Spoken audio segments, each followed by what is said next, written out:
Hello friend, एक बार फिर से राम राम सारा ने। तो मैं रश्मि मलिक यूपी शामली से आप लोगों का एक बार फिर से बहुत बहुत स्वागत करती हूँ आपके अपने यूट्यूब चैनल परी व्लॉग में।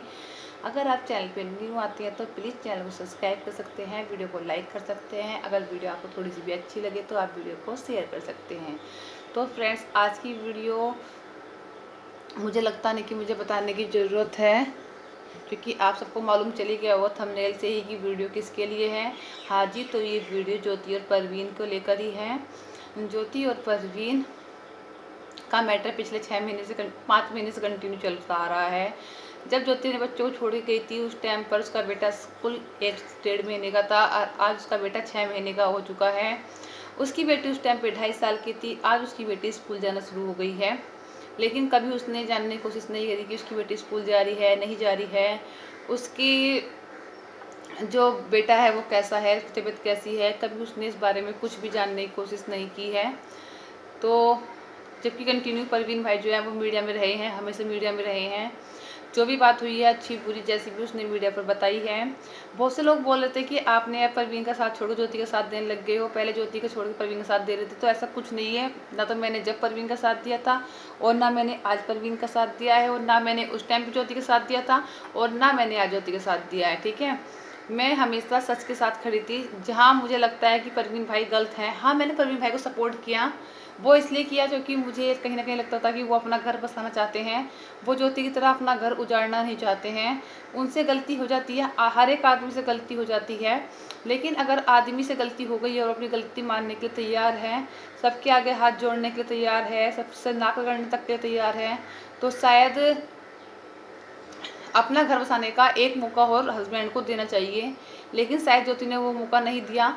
और परवीन भाई बार बार मीडिया के सामने आते थे, कई बार वो ड्रिंक करके भी आए हैं, सबको पता है, परवीन भाई भी नहीं झूठ बोल सकते। कई बार उन पर इल्ज़ाम लगाए गए हैं कि कमाता नहीं है, खाता नहीं है, पीता नहीं है, सॉरी 50-50 रुपये की शर्ट पहनता है, 50-50 रुपये की टी शर्ट पहनता है। तो कहीं ना कहीं जब ये बात बोली जाती है ना तो बहुत दुख होता है। ठीक है, कि क्योंकि देखो जब एक की किसी की वाइफ चली जाए छोड़कर उसे, और उसके बाद उसके घर की कंडीशन बहुत ज़्यादा डिप्रेशन में आ जाता है बंदा। उसके बाद लोग बोल रहे हैं काम नहीं कर रहा है, खा नहीं रहा, पी नहीं रहा, ये कर रहा है, वो कर रहा है। तो बुरा लगता था, इसलिए परवीन भाई का सपोर्ट करती थी। तो किसी की गरीबी, कभी किसी की मजाक नहीं उड़ाना चाहिए, क्योंकि पता नहीं कब भगवान का जो लाठी है ना किसको लग जाए। क्योंकि भगवान की जब लाठी पड़ती है ना तो उसमें आवाज़ नहीं होती है, लेकिन दर्द बहुत ज़्यादा होता है। तो किसी की गरीबी की मजाक नहीं उड़ानी चाहिए। कई बार उनकी गरीबी की मजाक उड़ाई गई है कि रहने के लिए नहीं है, खाने के लिए नहीं है, पीने के लिए नहीं है। तो कई बार उसकी गरीबी की मजाक उड़ाई गई है। तो इसलिए मैं उसके सपोर्ट में थी हमेशा, कि आदमी दिल से अमीर गरीब होता है, पैसों से नहीं, घर मकान से नहीं। ठीक है, ये तो पता नहीं कब किसी के पास कितने और कब किसी के पास कितने हो जाएं, इसका कुछ पता नहीं चलता। ज्योति ना मैंने कभी ये बोला कि ज्योति गलत है, ज्योति गलत है, देखो बहुत ज़्यादा गलत है वो। चाहे वो परवीन भाई से कितना ही परेशान करते हो, कुछ भी करते हो, लेकिन वो यहाँ पर बहुत ज़्यादा गलत है कि उसने अपने छोटे छोटे दूध पीते बच्चों को छोड़कर चली गई। वो उसने कभी उनकी तरफ मुड़ के नहीं देखा। अरे जाना ही था तो कम से कम अपने बच्चों को साथ लेके जाती, कम से कम आज वो बिना माँ के तो ना पल रहे होते। बेशक परवीन ने गलती की है, मानती परवीन भाई ने गलती की है, बहुत बड़ी बड़ी गलतियाँ की हैं उन्होंने, लेकिन उनकी गलती की सजा तूने बच्चों को दी, वो तूने बहुत गलत किया। मैं ये नहीं कह रही कि परवीन भाई ने गलती नहीं की, गलती तुम दोनों की है, क्योंकि कभी भी एक हाथ से ताली नहीं बजती, दोनों हाथ से ताली बजती है। तो गलती कुछ हो सकता है, कुछ कम तुम्हारी हो, ज़्यादा परवीन की हो, या फिर ज़्यादा परवीन की हो, कम तुम्हारी हो। गलती तो दोनों की हुई है, तभी ये कंडीशन पैदा हुई है। अगर दोनों में से कोई सा एक भी दब जाता या फिर एक भी कॉम्प्रोमाइज़ कर लेता तो शायद आज तुम्हारे घर की या तुम दोनों की कंडीशन ना होती, तुम्हारे बच्चों की आज ये कंडीशन ना होती। वो एक माँ के होते हुए भी अनाथ हैं। अब 4 तारीख को तुम्हारी हेयरिंग है, तुम्हारी काउंसलिंग है। तो देखो सब लोग ये दुआ करते हैं, जो हो गया सो हो गया, उन सबको छोड़कर अपनी लाइफ में आगे बढ़ो और दोनों बच्चों को पालो, अपनी गृहस्थी संभालो। जो हो गया सो हो गया, उसे भूलो, और आने वाले टाइम में ऐसा नहीं होगा। परवीन भाई से भी रिक्वेस्ट है कि जो भी कुछ हो गया आपसे गलत, आपने उनके परिवार को लेकर गलत बोला, ज्योति को लेकर गलत बोला, बहुत सारी बातें आपने गलत बोली हैं, तो उसके लिए आप भी इनकी फैमिली से अपनी गलती मान लो, उसी में भलाई है। क्योंकि रिश्ते टूट तो बहुत जल्दी जाते हैं, लेकिन जुड़ने में बहुत टाइम लगता है। ठीक है, अपने लिए ना सही, बच्चों के लिए सही, जो अपना ईगो है ना वो ईगो छोड़ दो। और कहा कि परवीन का साथ क्यों छोड़ दिया। मैंने पहले वीडियो में बोला, वीडियो आप ध्यान से नहीं देखते हो, कि मैंने साथ नहीं छोड़ा, ठीक है।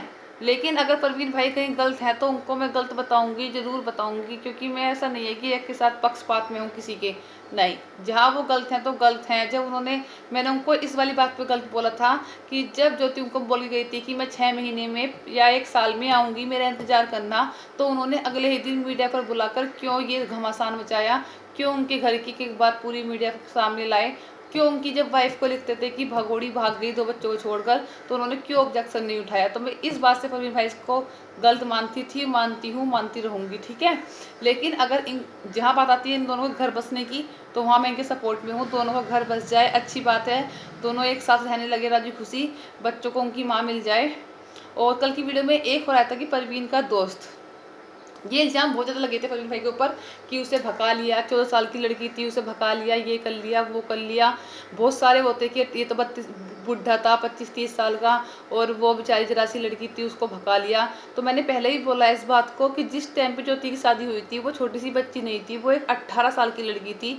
अगर वो 18 साल की ना होती ना, तो कोर्ट भी उसको इजाज़त नहीं देता शादी करने की, ठीक है। वो 18 साल की थी जब भी उसकी शादी हुई है, और 18 साल की लड़की कोई नाबालिग नहीं होती है, बालिग होती है, उसको इतनी समझ होती है अच्छे बुरे की। और वो आज के टाइम पे 24 साल की है, 23-24 साल की है। तो इस टाइम पर मुझे लगता है कि 23-24 साल में 2 बच्चे की माँ बनने के बाद कोई लड़की ऐसी हो जाती है कि वो मैच्योर नहीं होती है। सब मैच्योर हो जाते हैं, सबको पता चल जाता है। 2 बच्चे होने के बाद तो बिल्कुल पता चल जाता है कि जिसके साथ हमारी शादी हुई है, जिससे हमने प्यार किया है, उसकी कंडीशन क्या है, क्या नहीं है। और मैंने ये बात पहले ही बोली है, हर बात हो, चाहे वो जगदीप सोने का मैटर हो, चाहे किसी और लेडीज़ का मैटर हो, चाहे परवीन ज्योति का मैटर हो, जब तक लड़की इशारा नहीं करेगी, लड़की अपनी तरफ से कोई हिंट नहीं देगी, किसी लड़के की हिम्मत नहीं होती, किसी लड़के की मजाल नहीं होती कि लड़की की तरफ आंख उठा के देख ले, या फिर लड़की को प्रपोज कर दे, लड़की को आई लव यू बोल दे, या फिर लड़की को कुछ भी किसी भी तरह का कोई हिंट दे दे, ठीक है, जब तक लड़की की खुद की मर्जी नहीं होगी। जैसे बहुत से जगदीप भाई ने बोला था कि मेरी वाइफ को भगा फुसला के ले गया, तो भाई कोई भगा फुसला के नहीं ले जाता। लड़की खुद ऐसा करती है कि लड़का उसकी तरफ आकर्षित होता है, लड़की खुद आकर्षित होती है, फिर लड़का आकर्षित होता है। अगर लड़की इशारा ना करे ना, लड़की कुछ ऐसा ना करे ना कि लड़की ना देखे लड़की की तरफ, तो लड़की की हिम्मत नहीं पड़ती किसी लड़की की तरफ आंख उठा के देख ले या उससे कुछ भी गलत शब्द बोल दे। शुरुआत लड़की की तरफ से ही होती है। बेशक लड़का पसंद करता होगा, लेकिन शुरुआत जब तक लड़की नहीं करेगी, लड़का शुरुआत नहीं कर सकता। बिना लड़की की मर्जी के लड़का नहीं टच कर सकता, नहीं छू सकता, नहीं भगा के ले सकता, नहीं भगा सकता, ना ही प्यार कर सकता, ठीक है। तो लड़की बराबर की हकदार, बराबर की इसकी वो होती है, किसी लड़की को कोई भगा नहीं सकता, ठीक है। लड़की बराबर की होती है, क्योंकि ठीक है, लड़की बराबर की जिम्मेदार होती है चीज़ को लेकर, जबकि ज़्यादा ही होती है, कब भी ना मानो आप, ज़्यादा ही होती हैं लड़कियां लड़कों से, ठीक है। लड़कियों की बिना इजाज़त के लड़का कुछ नहीं कर सकता है। तो ये बात बहुत गलत है, सरासर गलत थी कि ज्योति को भगा के ले गए या वो कर लिए। और उनके दोस्त ने से बताया भी है कि सारे राज खोले भी है कि ज्योति खुद फ़ोन करती थी, खुद उस लड़के को भेजती थी कि मैसेज करने के लिए, मैसेज पहुँचाती थी परवीन तक कि मेरे से बात कर लेगा या मेरे से मिल लेगा। तो ये तो उनकी बात है, ज्योति बता सकती है कि सारी बात सच है या झूठ है। हम तो कह नहीं सकते कि बात सच है या झूठ है, ये तो ज्योति ही बता सकती है कि बात सच है या झूठ है।